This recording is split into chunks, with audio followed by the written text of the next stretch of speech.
All right, let's talk about Victoria. And as you know, the Allan government's deciding to go along with its own version of the voice. Well, the opposition, the Liberals have come out and said, bugger what they do, we're getting rid of it if we win the upcoming election. Here is the Liberal opposition leader in Victoria.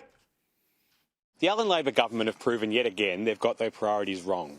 We're actually starting to focus on some of the biggest issues here in our state facing all Victorians when it comes to crime, when it comes to the health crisis. People are literally dying waiting for ambulances. And yet this government continues to push down a road that most Victorians have already voted against. Middle stump. Linda, what do you think about this? The people made it very clear about a federal one. Presumably their feelings would be the same about a state one. The Libs are now saying, here's a line in the sand. If you want to do it, fine, we'll close it down.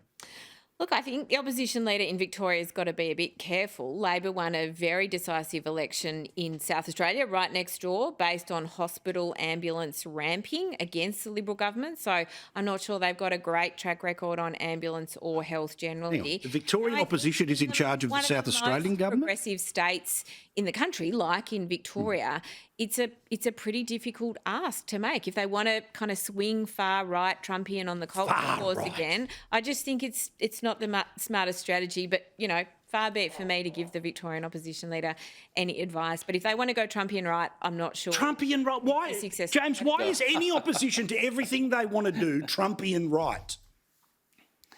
Well, again, this is just the arrogance of Labor. They don't listen to people. They've clearly cast their vote during the referendum, which I might just add, almost 2 years ago we took that. It was 23, wasn't it? October 23. Yep. It's hard to believe that this is a state that just completely ignores the wishes of the people of Victoria. But, there's a big but here, because at the same time too, the Liberal Party couldn't pick a side at that time. John Pursuto was the leader, obviously, but the thing was, they took a conscience vote. The Liberals in South Australia voted in favour of a voice. They were at odds with their federal counterparts. But look, it's nice to see the new opposition leader taking a strong stance, so he should.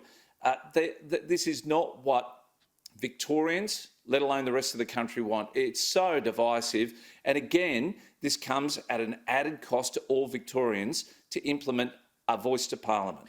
Now, we're going to be on a unity ticket here, and I think peace is about to break out in the next couple of minutes because the Labor Party is adopting one nation's policy when it comes to a gas reserve. This, in part, was being announced in the past couple of days that the Federal Energy Minister, Chris Bowen, says that gas projects cannot export anything that they produce, needing to offer at least something to the local market. Again, I remember, James, this being what your boss was saying for years. Well, we've always advocated for a domestic gas reservation policy. WA's got it with the benefit of the North West Shelf, and we have been looking at a domestic gas policy for the East Coast as well. But the biggest problem is it's very uncertain what Chris Bowen's going to do here. I don't think personally it should be made retrospective because there are projects that have obviously opened here on the East Coast that obviously rely on some export. It's part of their agreements. It's one way in which they got their funding. But any future projects, yes, of course, should have that. But the issue that we've got to see here with the domestic gas reservation policy is this.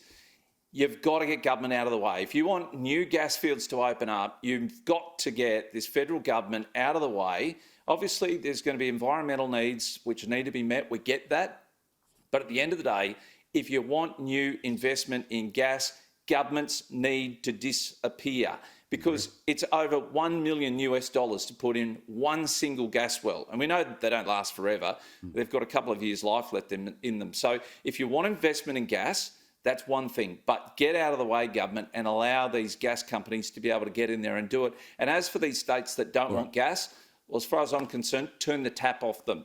If Queensland's the only state on the East Coast going to be producing gas, forget it, Victoria and New South Wales. Open yours as well. I'm with you. Nigel Farage standing by. Linda Scott, let me finish with you here, which is you've got an idea to supercharge the Australian economy. Look, I love to hear James arguing against his own policy, which is partly what he did there. But I think it's incumbent on Labor to look at every lever to supercharge productivity, right? Looking at our energy markets in the current global context, looking at a range of ideas. But here's what I want to pitch to the Treasurer and the government, and I hope people get behind it. we got to invest more in innovation. We've got to make sure that Australian companies are inventing things here and manufacturing things here.